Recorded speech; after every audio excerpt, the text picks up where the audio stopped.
Esse ano faz 4 anos que eu tô trabalhando como psicóloga, que eu atendo na clínica profissionalmente, e eu resolvi trazer 5 coisas que eu aprendi sobre os homens nesse período. Isso porque a maioria do meu consultório é composta pelos homens desde que eu me formei. Meu nome é Aline, eu sou psicóloga, eu tenho esse canal aqui no YouTube e um perfil no Instagram para ajudar os homens através da psicologia. E eu quero começar aqui esclarecendo que isso daqui não é uma generalização, tá, gente? Eu tô trazendo aqui um recorte pessoal mesmo da minha experiência atendendo uma determinada faixa etária de homens, uma determinada classe social. Então não é porque eu tô falando aqui que tudo isso que eu vou trazer é verdade sobre os homens. Isso só quer dizer da minha prática, mas que eu acho curioso trazer, comentar aqui com vocês e fazer a famosa humanidade compartilhada. Quer mostrar pra vocês que outras pessoas podem estar passando pela mesma situação que você aí tá passando. Elas resolveram buscar ajuda no meu consultório. Uma das primeiras coisas que eu percebo ali no atendimento dos homens e até nessa comparação entre atender homens e atender mulheres é que os homens eles não são ensinados a lidar com as emoções como as mulheres são. De uma maneira geral, a gente não tem esse ensino formal ou de uma maneira intencional ao longo da nossa educação, né, de uma maneira geral, mas isso parece ficar ainda mais prejudicado quando a gente fala dos homens. Isso porque as emoções dos menininhos são sempre invalidadas, né? Eles não podem chorar, eles não podem ter determinado tipo de comportamento que as meninas podem. Elas podem chorar, elas podem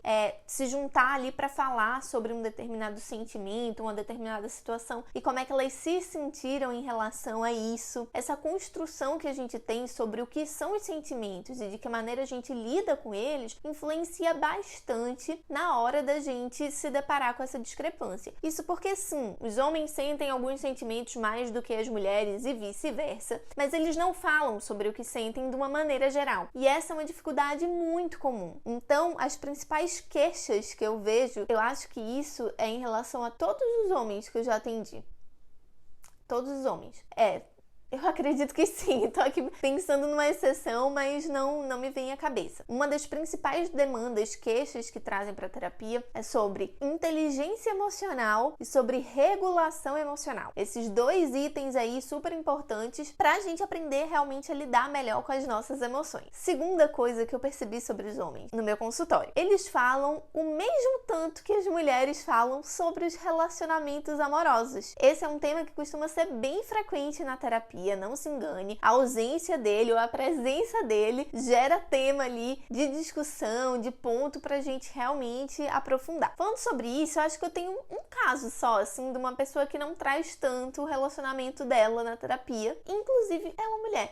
Ela não traz tanto isso, assim, porque pra ela é algo que tá bem estabelecido, tá bem consolidado há bastante tempo. Mas geralmente é um tema bem comum na terapia. E não se enganem, meninas, achando aí que os namorados de vocês, né, que os maridos de vocês não estão levando isso pra terapia, tá? Eles estão. Algumas sessões a pedido de vocês, porque não é raro também ouvir, minha namorada falou que eu devia falar isso na terapia, a minha esposa disse que eu precisava trabalhar isso na terapia, mas é muito mais pontual do que realmente rotineiro. O que vem de rotina, de uma forma bem intensa aí, são realmente os homens levando as suas dores, as suas dificuldades ali do relacionamento pra terapia. Um dos panos de fundo mais recorrentes da insegurança dos homens é em relação a essa falta de regulação ou de inteligência emocional que eu falei pra vocês lá na primeira coisa que eu descobri sobre os homens, atendendo tantos deles na terapia. Não é raro também eu atender homens que se sentem inseguros e existem vários motivos para essa insegurança. Essa insegurança está relacionada a áreas da vida ali específicas, mas de uma maneira bem generalista, ela tem como pano de fundo esse desconhecimento das próprias emoções. Então, não saber como reagir, não saber como vou me sentir, não saber o que é que eu acho, o que é que eu penso disso.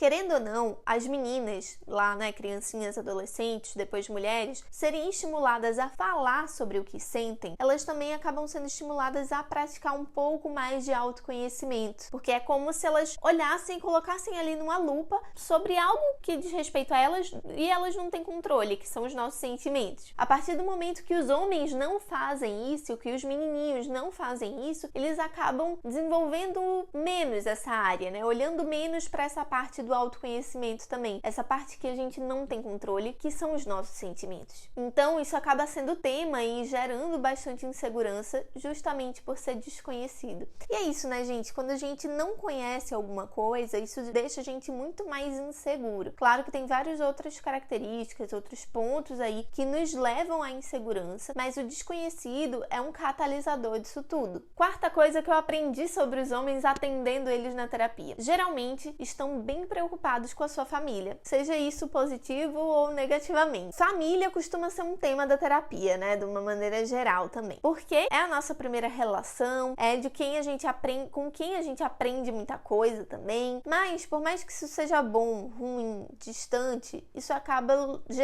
sendo tema da terapia. E algo que eu percebo é uma vontade nem sempre de reparar aquilo que eles têm na família deles, mas sim de construir algo melhor, algo para si ou para aqueles casos que querem ter filhos, algo para os seus filhos melhor do que eles tiveram. E vem essa preocupação de realmente melhorar, me tornar uma pessoa, um homem melhor para conseguir levar isso que eu quero adiante. E o quinto e último item, no mundo que se fala um pouco mais sobre equidade de gênero, fala-se muito mais sobre feminismo do que alguns anos atrás, eu percebo que os homens estão preocupados em se adaptar a isso. Preocupados no sentido positivo da palavra aqui, no sentido de estarem atentos, questionando o seu lugar e o seu papel no mundo e na sociedade atual e o que é que podem fazer para se adequar primeiro a isso, porque a gente tem esse instinto mesmo de sobrevivência, de querer pertencer ao coletivo no qual a gente está inserido e viver mais feliz, em paz consigo mesmo também. Então eu vejo muitos homens trazendo esse assunto da sua própria masculinidade para a terapia,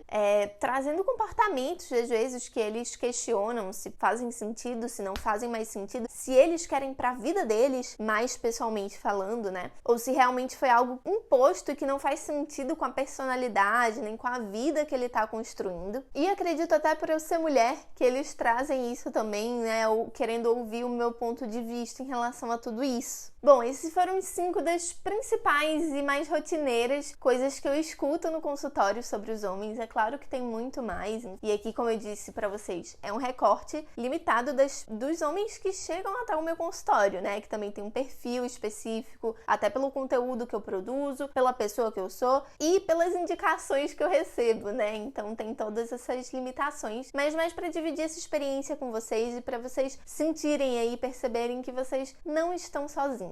Espero ter te ajudado com o vídeo de hoje. Me sinaliza aqui clicando no botão de gostei, não gostei, se esse vídeo fez sentido pra você, se vocês gostam quando eu trago mais assim da minha vivência, da minha experiência aqui pro YouTube. Quero muito saber pra ver como é que eu trago mais isso por aqui. E eu te vejo na quarta que vem com mais um vídeo. Um abraço e até lá!